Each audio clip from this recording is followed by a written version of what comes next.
বর্তমান পরিস্থিতি নিয়ে কয়েকটা কথা বলি, বিশেষ করে যারা অধস্তন আদালতের আছেন। দেখেন, আমাদের এখানে বিগত ফ্যাসিস্ট সরকার গায়েবী মামলা এবং ঢালাও মামলার একটা কালচার শুরু করেছিল। আমরা সেটা থেকে বের হতে চাই। মানুষের মনে অনেক ক্ষোভ আছে, অনেক অসন্তোষ আছে, এই সমস্ত গায়েবী মামলা দেখার সংস্কৃতি দেখার অভ্যস্ততা আছে। অনেকের বিরুদ্ধে ঢালাও মামলা হয়ে যাচ্ছে। আপনারা যারা নিম্ন আদালতের বিচারকরা আছেন, আমার চেয়ে আপনারা আইন ভালো জানেন। বিচারিক আইনগত প্রক্রিয়ার মধ্যে থেকে মানুষকে যতটা পারা যায় হয়রানি থেকে মুক্তি দেন।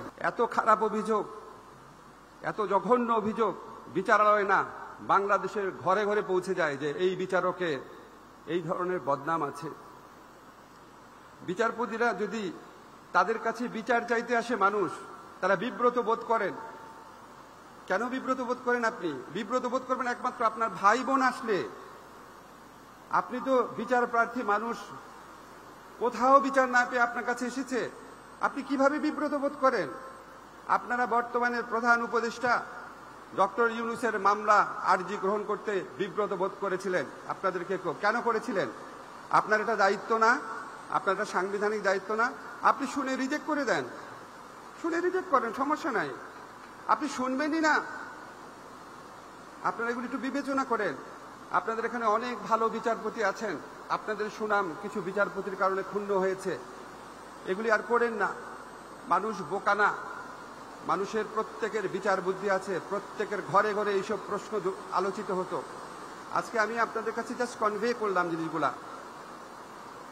এর পাশাপাশি সশ্রদ্ধ চিত্তে স্বীকার করি, বাংলাদেশের বিচার বিভাগের হাতে বহু বড় বড় ঘটনা ঘটেছে।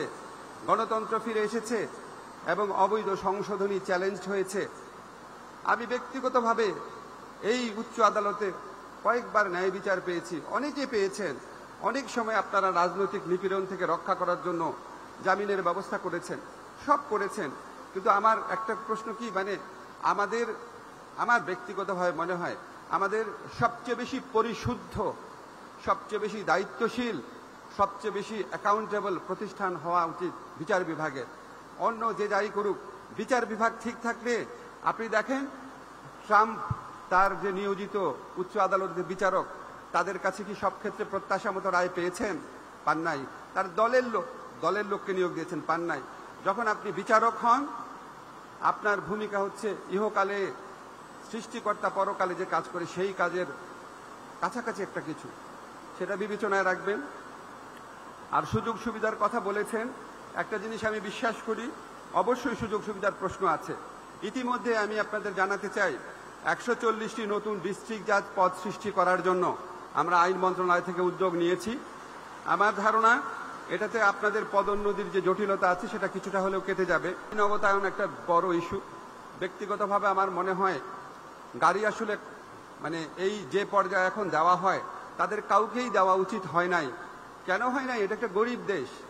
আমি এই উপদেষ্টার দায়িত্ব নেওয়ার আগ পর্যন্ত আমি রিক্সায় চড়তাম, পাবলিক ট্রান্সপোর্টে চড়তাম, সিএনজিতে চড়তাম, সত্যি চড়তাম। আমার খুব শখ ছিল উপদেষ্টা হওয়ার পরও চড়বো, কিন্তু আমাকে প্রচন্ড ভয় দেখানো হয়েছে, যেটা অসম্ভব সিকিউরিটির কারণে, অসম্ভব, কোনোভাবেই অ্যালাউ করবে না। একটা গরিব দেশের সবচেয়ে বেশি থাকবে হচ্ছে পাবলিক ট্রান্সপোর্ট। আমরা বিদেশে দেখি, এখানে অনেকে বিদেশে পড়াশোনা করেছেন, মন্ত্রীরা ট্রেনে করে অফিস করছে। তা আমাদের এখানে এটাই উচিত ছিল, কিন্তু আমরা এখানে একটা বড় বিভাজন করে রেখেছি। এখানে কোনো সার্ভিসে উপসচিব হলে গাড়ি পাবে, সেই জন্য আপনাদের মনে অত্যন্ত সঙ্গত কারণে এই প্রত্যাশা তৈরি হয়েছে যে তুমি যদি পাও, আমি পাবা না কেন।